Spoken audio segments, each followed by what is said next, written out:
bombastic side eye, criminal offensive side eye. Tapi bohong.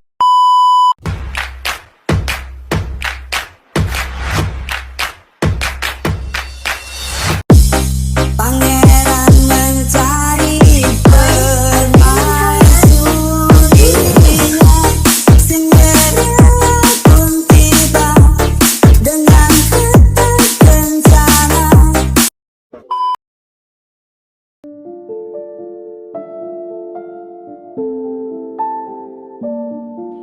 Museum Kretek adalah salah satu wisata favorit yang ada di kota Kudus.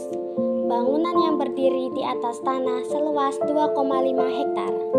Museum Kretek diresmikan oleh Suparjo Rustam, yaitu Menteri Dalam Negeri kala itu, pada tanggal 3 Oktober 1986, yang beralamat Jalan Getas Pejaten nomor 155, Kecamatan Jati, Kabupaten Kudus, Jawa Tengah.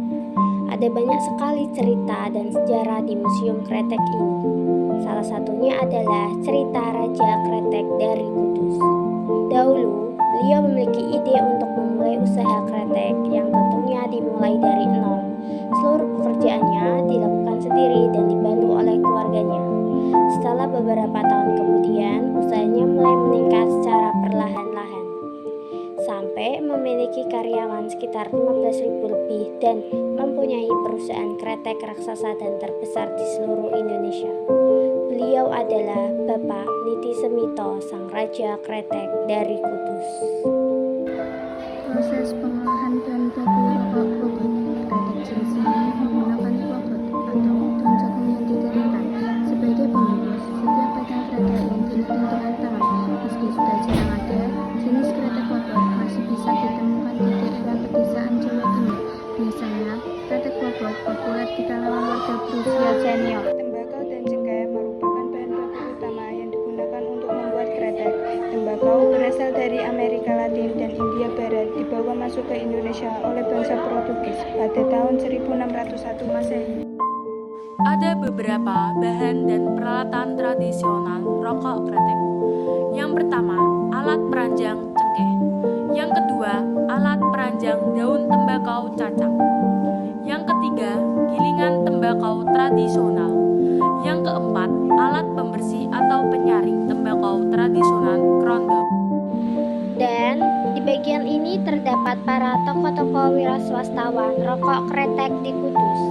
Sementara di bagian tengah, tepatnya di atas, adalah Bapak Niti Semito, Sang Maestro Rokok Kretek Kudus. Dan tokoh-tokoh lainnya adalah para pendiri rokok, diantaranya Rokok Jarum, Jangkar, Delima, dan lain-lain. Patung yang berada di tengah adalah proses giling kretek dan batil kretek. Dan untuk yang berada di belakang adalah benda-benda promosi masa lalu dan benda-benda promosi masa kini. Proses pengolahan bahan baku rokok klobot. Kretek jenis ini menggunakan klobot atau daun jagung yang dikeringkan sebagai pembungkus. Setiap batang kretek yang dilinting dengan tangan, meski sudah jarang ada, jenis kretek klobot masih bisa ditemukan di daerah pedesaan Jawa Timur. Biasanya, kretek klobot populer di kalangan warga berusia senior. Ini berbagai jenis kemasan rokok pada saat itu sampai sekarang yang memiliki perubahan, terkhususnya adalah kemasan rokok. Dan di sini adalah berbagai jenis cap rokok pada saat itu. Dan rokok-rokok tersebut dijualkan ke masyarakat, terutama kepada